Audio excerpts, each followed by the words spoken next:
तो इस मूवी की स्टार्टिंग में हमें एक साइंटिस्ट को दिखाया जाता है जो कुछ जानवरों के डीएनए से कोई खास केमिकल बना रहे थे। इसके लिए गवर्नमेंट भी उसे फंड करके उसकी हेल्प कर रही थी, लेकिन जब उससे वो चीज़ नहीं बन पाती तो गवर्नमेंट ने उसकी हेल्प करना बंद कर दिया। इसके बाद से वो खुद ही इस चीज़ को बनाने में लगा रहता है और आखिरकार उसे बना ही लेता है।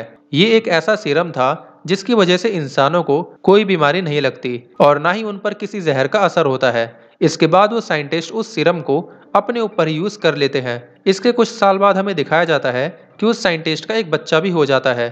थोड़े टाइम बाद उस साइंटिस्ट को पता चलता है कि उसके बेटे ब्रूस बैनर में भी उस सीरम का असर होने लगा है। इसके बाद वो साइंटिस्ट उस सीरम के असर को खत्म करने के लिए इसका इलाज ढूंढने लगते हैं ताकि अपने बेटे को ठीक कर सके, क्योंकि इस सीरम की वजह से जब भी ब्रूस बैनर को कोई चोट लगती थी तो उसे वो चोट फील ही नहीं होती थी, बल्कि वो हंसता ही रहता था। उस साइंटिस्ट को गवर्नमेंट की बात ना मानने की वजह से जॉब से निकाल दिया जाता है। नेक्स्ट सीन में हमें कई साल बाद का टाइम दिखाया जाता है। अब ब्रूस भी बड़ा हो गया था और वो किसी और फैमिली के साथ रहता था। उसे बताया गया था कि उसके पेरेंट्स मर गए हैं। अब ब्रूस एक साइंटिस्ट बन गया था। उसके साथ उसकी एक कलीग भी होती है जिसका नाम रोज होता है और ये दोनों एक दूसरे से प्यार करते थे। ये दोनों एक ऐसे रिसर्च पर काम कर रहे थे जिससे किसी भी जख्म को आसानी से ठीक किया जा सकता है। तभी वहां पर एक आर्मी ऑफिसर आता है। वो इन दोनों को आर्मी के लिए काम करने को कहता है, लेकिन ये दोनों उसे मना कर देते हैं, जिससे नाराज होकर वो वहां से चला जाता है। इसके बाद हम देखते हैं कि वहां ऑफिस में ब्रूस के फादर अपना वेश बदलकर आए होते हैं और वो छुपके से वहां से ब्रूस का एक बाल ले जाते हैं ताकि वो ब्रूस का डीएनए चेक करके ब्रूस का इलाज कर सके। फिर हम देखते हैं कि ब्रूस और रोज एक मशीन पर काम कर रहे होते हैं जिससे गामा रेज निकलती हैं, लेकिन तभी वो मशीन खराब हो जाती है और रोज को बचाने के चक्कर में ब्रूस पर वो रेज गिर जाती हैं और वो बेहोश हो जाता है। इसके बाद जब उसे होश आता है तो वो अपने आप को एक हॉस्पिटल में पाता है। वहां पर रोज ब्रूस को जिंदा देखकर काफी हैरान होती है, क्योंकि उन गामा रेज से जिंदा बच पाना कोई आम बात नहीं थी। ब्रूस उसे बताता है कि उसे तो उल्टा और भी अच्छा महसूस हो रहा है, उसे इससे कुछ भी फर्क नहीं पड़ा। इस बात से ये दोनों बहुत ही हैरान होते हैं। इसके बाद उसी रात को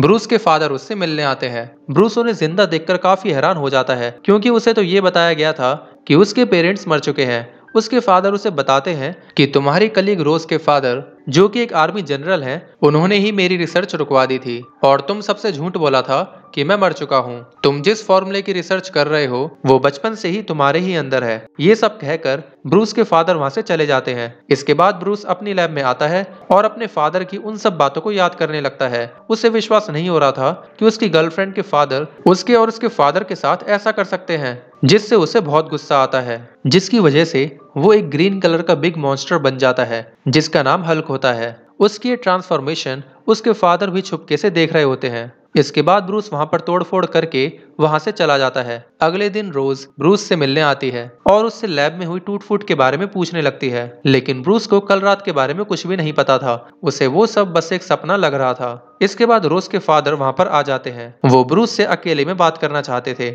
इसलिए वो रोज को वहां से भेज देते हैं। उन्हें सब पता था कि ब्रूस उसी साइंटिस्ट का बेटा है और ये अपने फादर का अधूरा एक्सपेरिमेंट पूरा करने में लगा है। दूसरी तरफ रोज ब्रूस के फादर से मिलकर उनसे पूछती है कि ब्रूस में ऐसा क्या है जिसकी वजह से मेरे फादर उसके पीछे पड़े हैं। ब्रूस के फादर उसे बताते हैं कि ब्रूस कोई आम इंसान नहीं है, वो यूनिक है। उसके पास कुछ स्पेशल पावर्स हैं जिसकी वजह से तुम्हारे फादर उसके पीछे पड़े हैं।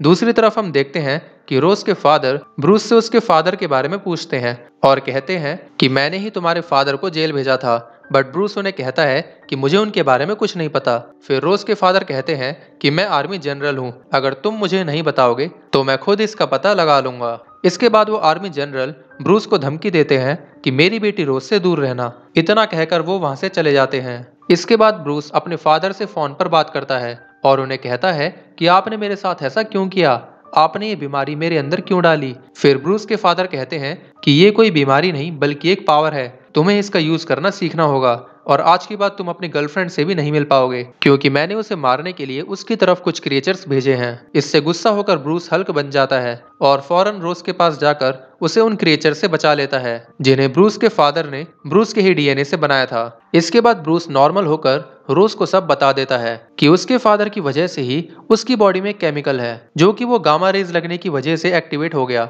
जिसकी वजह से वो गुस्सा होने पर हल्क बन जाता है। रोज ब्रूस की हेल्प करना चाहती थी, इसलिए वो अनजाने में अपने फादर को ब्रूस के बारे में सब बताकर उनसे हेल्प मांगती है।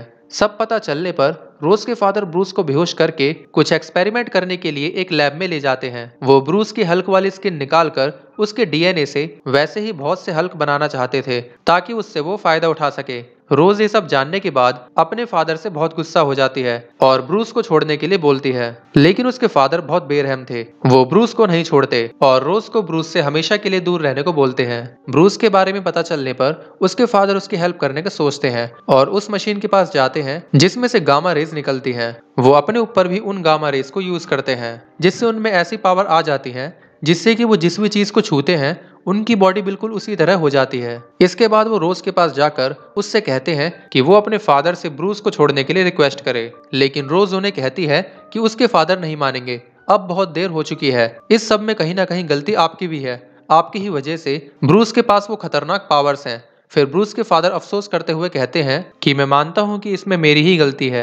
जब ब्रूस के बचपन में मुझे पता चला कि ब्रूस पर भी उस केमिकल का असर हो गया है तो मैं उसे तभी मारना चाहता था, लेकिन गलती से मैंने अपनी ही वाइफ को मार दिया, जिसका मुझे आज तक अफसोस है। दूसरी तरफ ब्रूस को हल्क बनाने के लिए शौक दिया जा रहा था। ब्रूस बहुत कंट्रोल करता है लेकिन आखिरकार वो हल्क बन ही जाता है और वहाँ लैब से भाग जाता है। आर्मी वाले भी हल्क को पकड़ने के लिए उसका पीछा करते हैं। इसके बाद जब हल्क वापस शहर में आता है तो वो अपनी गर्लफ्रेंड को देखकर शांत होने लगता है और वापस इंसान बन जाता है। असल में ये रोज के फादर की एक चाल थी।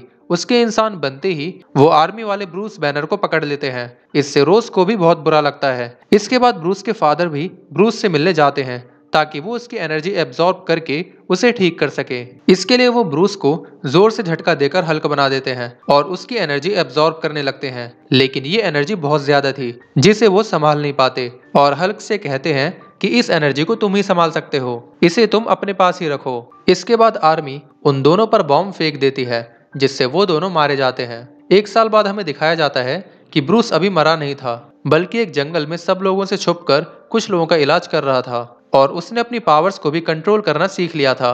इसी वजह से किसी को भी पता नहीं लग पा रहा था कि हल्क अभी भी जिंदा है। और इसी के साथ ही मूवी एंड हो जाती है।